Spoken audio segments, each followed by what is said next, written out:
तो जैसे कि वेब डेवलपमेंट की पहली लाइव क्लास हो चुकी है और उसके अंदर हमें मिला था एक असाइनमेंट, एक प्रैक्टिस सेट। तो अब हम इसको करने वाले हैं सॉल्व। तो फिर बिना देरी के जल्दी से फटाफट स्टार्ट करते हैं। तो ये हमारा असाइनमेंट है जो कि हमें मिला था, मैंने इसको यहाँ खोल लिया है ब्राउज़र में। तो एक एक करके इसको सॉल्व करेंगे। तो सबसे पहले एक इम्पॉर्टेंट काम करेंगे। तो मैंने बेसिकली बस यहाँ पे एक डायरेक्टरी बनाई थी, एक नया फोल्डर टेक्स्ट वॉरियर नाम का। और जैसे कि आप देख सकते हैं बिल्कुल खाली है, ये कुछ नहीं है यहाँ पे। सिंपली बस आपको क्या करना है, यहाँ पे राइट क्लिक करना है और यहाँ पे ओपन विथ कोड आ जाएगा। देखो जिसके पास ये ऑप्शन ना आ रहा हो, मैं अभी बता दूँ, क्लियर कर दूँ कि जब आप वीएस को डाउनलोड कर रहे थे तो वहाँ कुछ चेक बॉक्सेस आते हैं, तो उनको एनेबल करना पड़ता है, तो ये आ जाता है। और जिसके पास नहीं आ रहा तो कोई दिक्कत वाली बात नहीं है, आप रीइंस्टॉल कर सकते हो वीएस कोड को। आपकी कोई फाइल कहीं नहीं जाएगी, सब वही रहेगा। और बस आपको ये अनेबल करना है और दैट्स इट, ये आ जाएगा आपके पास। और जिसको वीएस कोड डाउनलोड करना समझ ना आ रहा हो तो उसका भी लिंक मैं डाल दूँगी डिस्क्रिप्शन में, आप वहाँ से देख सकते हो। तो फिर स्टार्ट करते हैं। और जैसे मैंने ओपन विथ कोड किया तो ये फ़ाइल मेरी वीएस कोड में खुल जाएगी। तो जैसे कि आपको दिख रहा है ये खुल गई है यहाँ पे। और अब इसके अंदर इस तरीके से आपको दिखेगा। तो आपको यहाँ क्या करना है, बेसिकली सबसे पहले आज हम चैप्टर 1 करने वाले हैं। तो यहाँ पे मैं यही डालूँगी कि हम करेंगे HTML चैप्टर 1। और इसी तरीके से हम इसी डेक्स वॉरियर फोल्डर में सब करेंगे। तो आप भी बिल्कुल सेम इसी तरीके से मेंटेन करके रखना अपनी इस पूरी वेब डेवलपमेंट की जर्नी को। तो स्टार्ट करते हैं। तो सबसे पहले हमारा इसके अंदर जो असाइनमेंट है उसके लिए हम index.html बना देंगे। ओके। तो अगर आपको, और इस तरीके से आप कंट्रोल और स्क्रॉल बार दबा के कर सकते हो, स्क्रॉल करके इसे बड़ा कर सकते हैं। तो अगर आपको इस तरीके से यहाँ पे नहीं चाहिए तो सिंपली इसको यहाँ से इस तरीके से हटा दे, कोई दिक्कत वाली बात नहीं है। और इसको दोबारा क्लिक करने पे दोबारा आ जाएगा। और फिर हम यहाँ पे हम स्टार्ट करेंगे। तो सबसे पहला क्वेश्चन देख लेते हैं। पहला क्वेश्चन है हमारा, use the correct HTML tag to add a paragraph with the text hello world. तो कुछ नहीं करना है यहाँ पे। तो हमें पास एक, इसने बोला है कि हेलो वर्ल्ड टेक्स्ट है हमारा, तो सही पैराग्राफ टैग यूज़ करना, मतलब HTML टैग यूज़ करना है पैराग्राफ को ऐड करने के लिए। तो इसको करते हैं। सिंपली कुछ नहीं करना। तो पैराग्राफ टैग हमने लाइव क्लास देखी थी, उसके अंदर यूज़ भी हुआ था, वो याद हो तो आपको, वो इस तरीके से पी नाम का है। और यहाँ पे एमिट एब्रिविएशन वीएस कोड में इनबिल्ट होती है। तो सिंपली जैसे ही आप पी लिखोगे और एंटर प्रेस करोगे तो यहाँ पे खुद आ जाएगा। तो हमारा पहला असाइनमेंट है कि हमें हेलो वर्ल्ड लिखना है। तो पहला असाइनमेंट था ये हमारा कि हमें हेलो वर्ल्ड लिखना है। तो ये है हमारा पहला असाइनमेंट। तो अब बेसिकली बस आपको यहाँ राइट क्लिक करना है और यहाँ ऑप्शन आ जाएगा ओपन विद लाइव सर्वर। जैसे ही आप ओपन विद लाइव सर्वर पे क्लिक करोगे तो आपका ये पेज, ये देखो यहाँ पे हमारा ये पैराग्राफ आ चुका है हेलो वर्ल्ड। और यही था हमारा पहला क्वेश्चन। आप इस पैराग्राफ टैग में कुछ भी लिख सकते हैं। बेसिकली जिसको भी आपको पैराग्राफ में बनाना हो या लिखना हो, दैट वो यहाँ पे लिखना होता है। और पैराग्राफ में ये होता है कि आप यहाँ कितने भी स्पेस दे लो, या आप जैसे कि बताया था लाइव क्लास में, आप यहाँ कितने भी लाइन ब्रेक कर दो।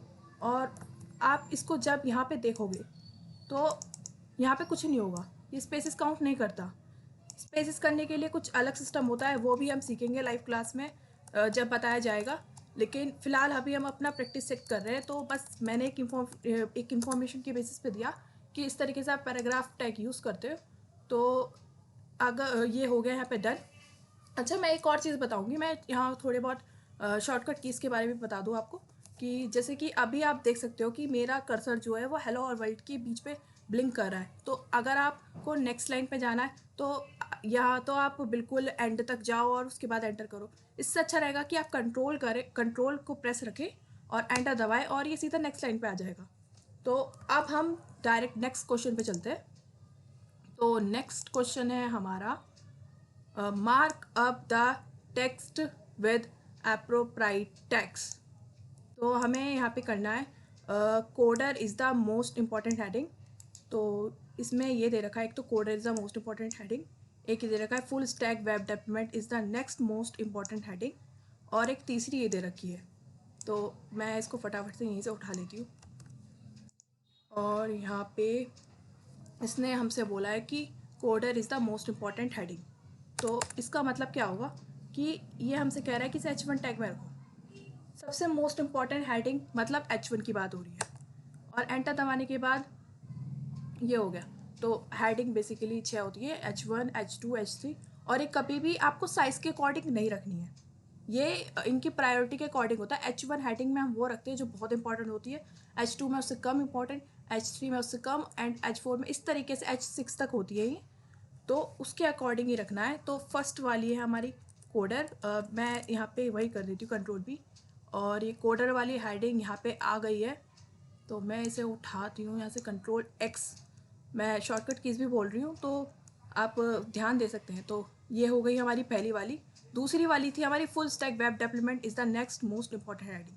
तो ये नेक्स्ट मोस्ट है, तो इसका मतलब यहाँ पे आएगा हमारा H2 टैग।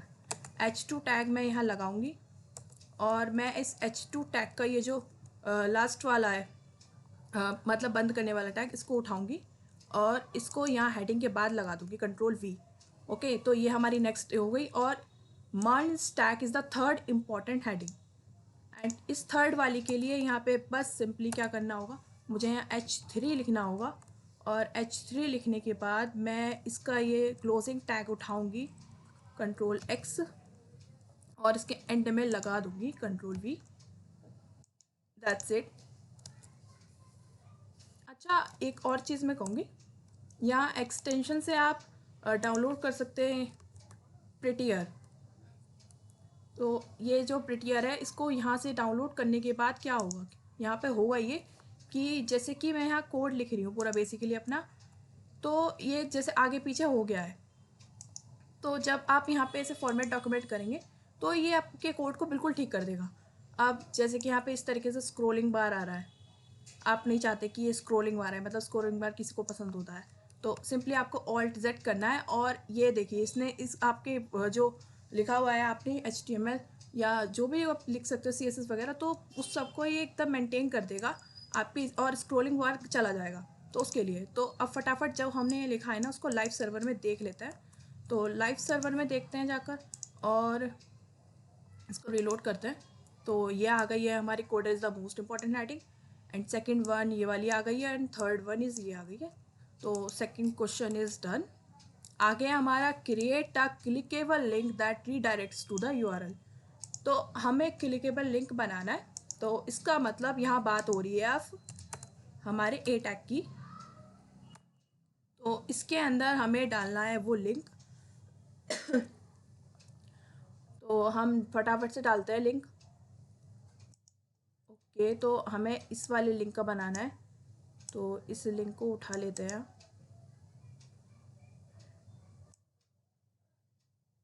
तो इस लिंक को मैंने यहाँ से उठा लिया है, और अब इसको यहाँ पे डाल दो, और इसी की बात हो रही है, यहाँ पे भी डाल दिया।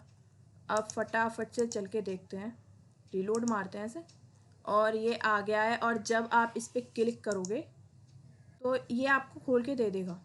अच्छा, एक और चीज़ एडिशनल बताऊँ, जैसे कि यहाँ पे ये खुल गया, लेकिन आप चाहते हैं कि ये यहाँ पे ना खुले, ये कहीं और, ये दूसरी साइड पे जाके खुले, मेरा ये ख़राब ना हो, दूसरी साइड पे खुले, ये मैं नहीं चाहता कि यहाँ पे खुले। तो उसके लिए आप यूज़ कर सकते हैं, सिंपल सी चीज़ है, उसके लिए आप यूज़ करें। जैसे कि यहाँ पे ये बंद हो गया HRF टैग, तो उसके बाद आप लिख सकते हैं, यहाँ पे लिख सकते हैं टारगेट, और यहाँ पे लिख सकते हैं ये जो ब्लैंक आ रहा है ना, that's it blank. Control S करें। अब जब आप रिलोड करती हूँ मैं, तो जब आप इसको यहाँ पे क्लिक करेंगे तो ये देखिए ये दूसरे टैब में आके खुल गया। तो अगर आप चाहते हैं कि आपकी सेम टैब में वो चीज़ ना खुले, वो किसी दूसरे टैब में जाके खुले, तो उसके लिए हम ये ब्लैंक यूज़ करते हैं। Okay, that's it. तो आगे हम नेक्स्ट पढ़ते हैं। अच्छा, यहाँ पे जो हमने ये जो लगाया है ना, वैसे ये कौन सा लिंक है वो आप मुझे कमेंट में बताओ, क्योंकि दो तरीके के हमने पढ़ते हैं, एब्सोल्यूट और एक रिलेटिव।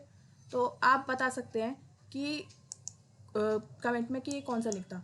तो नेक्स्ट हम आगे बढ़ते हैं। तो नेक्स्ट क्वेश्चन है हमारा, you are given the rank list of you student, create an order list to display the list given below. तो हमें एक ऑर्डर लिस्ट बनानी है, ऑर्डर लिस्ट, ठीक है। तो दो तरह की लिस्ट हमने अपने लाइव सेशन में पढ़ी थी। तो उसके अंदर यूएल था एक और ओएल था। तो हमें ऑर्डर्ड बनानी है, यानी कि ओएल वाली लिस्ट बनानी है। तो फटाफट से ये वाली लिस्ट को बनाते हैं। तो अब नेक्स्ट वाला है, तो चलते हैं फिर नेक्स्ट पे। तो यहाँ पे हमें ओएल लिस्ट बनानी है, ओएल क्लिक करना है। उसके बाद यहाँ पे एलआई लिखना है और यहाँ पे सबसे पहला नाम था दीपिका।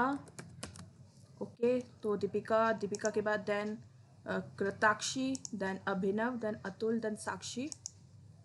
ओके, तो जैसे मैं आपको एक और शॉर्टकट की बताऊंगी। जैसे कि आप ऑल्ट शिफ्ट और ये डाउन एरो की को प्रेस करेंगे तो ये कॉपी होके नीचे आ जाएगा, देख रहे हैं आप। तो आपको दोबारा लिखने की ज़रूरत नहीं पड़ेगी। तो यहाँ पे था हमारी कृताक्षी एंड यहाँ पे था अतुल,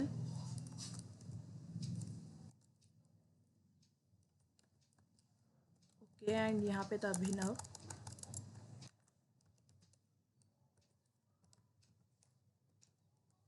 एंड यहाँ थी साक्षी। Okay, done. तो हम अपना ऑर्डर चेक कर लेते हैं एक बार हमने सही लिखा है नहीं। ओके, तो अभिनव ऊपर है। ओके, तो अभिनव को ऊपर करते हैं। इसको कंट्रोल एक्स कर दिया मैंने यहाँ से सिंपली, और देन मुझे यहाँ पे चाहिए तो मैं कंट्रोल एंटर करूँगी और इसे यहाँ पेस्ट कर दूँगी। Okay, that's it. तो इस तरीके से हो गया है। अब एक और चीज़, यहाँ पे इसने यहाँ पे देखो 1 2 3 इस तरीके से दे रखा है। तो इस चीज़ का क्या करना है? देखो, इस चीज़ का कुछ नहीं करना है वैसे तो। यहाँ पे बाय डिफ़ॉल्ट खुद ही आ जाएगा ये, सी बाय डिफ़ॉल्ट 1 2 3 4 इस तरीके से आ ही रहे हैं खुद। बट अगर अगर अगर अगर करना भी है तो इस तरीके से एक टाइप एट्रीब्यूट होता है, तो उसका यूज़ कर सकते हैं। तो आपको यहाँ दिख गया होगा कि यहाँ पे इस तरीके से आ रहे हैं ये सब चीज़ें। तो अगर आप 1 वाला करोगे तो दैट वही जो हम आउटपुट चाहते हैं वही आएगा। अगर आप ए वाला करते तो ABCD आता, अगर फर्स्ट सेकंड थर्ड वाला करते तो फर्स्ट सेकंड वाला आता। तो हमें बेसिकली फर्स्ट चाहिए, और अगर आप इसे नहीं भी लगाओगे तो भी चलेगा। जस्ट मैं दिखा रही हूँ कि हाँ दैट इज़ ऑल्सो वर्किंग। तो यहाँ पे आप देख सकते हो। Okay, that's it. तो इसको हटाते हैं फटाफट से, क्योंकि बाय डिफ़ॉल्ट जब आ रहा है तो फालतू में क्यों लगाना इसे। तो आगे चलते हैं फटाफट से। आगे हमारा नेक्स्ट क्वेश्चन है reading about this topic on MDN। तो इसको हमें MDN पे पढ़ना है। HR tag in HTML, HR tag के बारे में पढ़ना है हमें, और HTML एंटिटीज़ के बारे में हमें पढ़ना है MDN रेफरेंस के ऊपर। तो देखो, वैसे तो MDN पे जाने का तरीका यहाँ पे जैसे ही आप इनके टैग्स पे होवर करेंगे तो यहाँ आ जाएगा। MDN पे क्लिक करने के बाद ये आपसे परमिशन मांगेगा, देन यहाँ से सीधा ओपन करना और ये डायरेक्टली आपको यहीं MDN में पहुँचा देगा। एंड हमें जो पढ़ने थे वो थी हमारी HR टैग। तो मैं यहाँ लिख देती हूँ HR MDN और रेफरेंस। तो जैसे कि आप देख सकते हैं यहाँ पे इसने मुझे दे दिया है, और यहाँ पे आपको बेसिकली कुछ नहीं करना है। इसके बारे में जानकारी देखनी है कि हमारा जो HR टैग है वो क्या करता है, इस तरीके से लाइन ब्रेक करता है वो। आपको खुद ट्राई करना है एक बार कि किस तरीके से HR टैग काम कर रहा है, मतलब HR एक लाइन क्रिएट कर देता है। तो आपको इस तरीके से पूरा देखना है कि ये HR क्या करता है। और एक ये हमें कह रहा था HTML एंटिटी के बारे में पढ़ने के लिए, HTML एंटिटीज़। बस आपको सर्च करना है एंड देन यहाँ पे MDN और लिख लेती हूँ मैं। तो MDN रेफरेंस। ओके, तो MDN वाला क्लिक करते हैं। तो इसने हमें दिखा दिया। आपको यहाँ पे इस वाले पे जाना है, करेक्टर रेफरेंस, या फिर इस पे भी जा सकते हैं, कोई से भी चले जाइए। ओके, तो यहाँ पे जो आपको दिख रहा है ना, ये करेक्टर्स वाला, इसी के बारे में आपको पढ़ने के लिए कहा गया है। तो ये इनका यूज़ क्या होता है, कैसे होता है, इसमें आप देख सकते हो, थोड़ा बहुत आपको आइडिया लगेगा। तो ये आपका खुद का वर्क है, तो आपको करना है। मैंने आपको बता दिया कि कहाँ से करना है ये वर्क।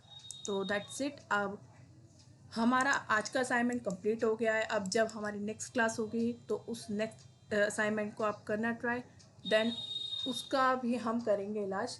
तो बाकी ऑल द बेस्ट आपकी जर्नी के लिए।